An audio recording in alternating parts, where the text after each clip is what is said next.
Welcome to the Daily Plunge. We're in the Gospel of Mark, chapter 13, verses 28 through 37. Jesus is talking about the end of time. This is what's called the little apocalypse. And he says, you need to learn the lesson from the fig tree. When it's sprouting its leaves, you know summer is near. But it's still a ways off from producing a harvest, right? But you know that these things are coming. And he says, so too, you need to stay alert and recognize that as these things are happening, that the time is coming closer. It's right at the door. And, the end of time may still be off, but you never know when your end of time is. And the truth is, we are in the end time era. It may be taking hundreds or thousands of years, but in God's time, it's like that, right? Now, he also says that heaven and earth will pass away, but my words will never pass away. And we base so much of our lives on this earth, right? But it's a created thing. Heaven is a created thing. And these things will fade away. They will cease to exist.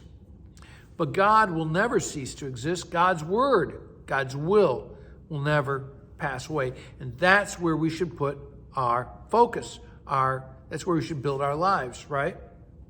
Now, they ask him in verse 32, they're asking, when is this going to happen? And Jesus says that about the day or the hour, the angels in heaven don't know, and the Son doesn't know, only the Father.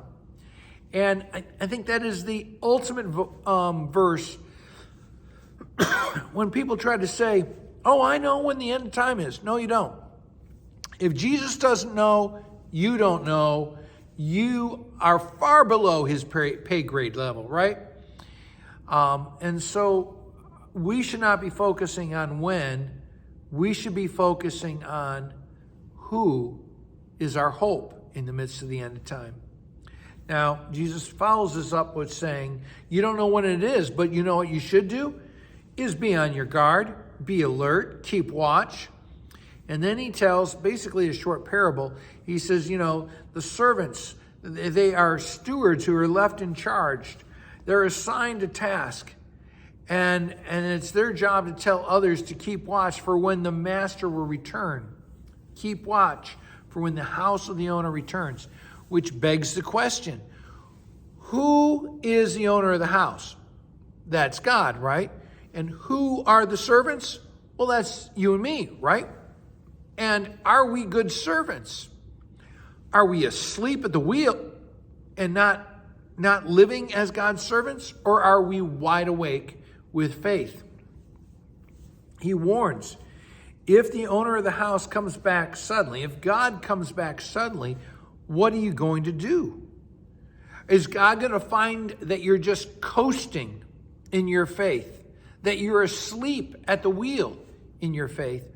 Or will he find that you are alive with faith, awake with faith? And therefore, he says, keep watch. You don't know when the owner is going to come back, whether it's evening or midnight or when the cock crows. When does the cock crow in the Bible? It's when Jesus is on trial, right? Peter denies him 3 times. See, Peter was asleep at the wheel. He says, if he does come suddenly back, don't let him find you sleeping.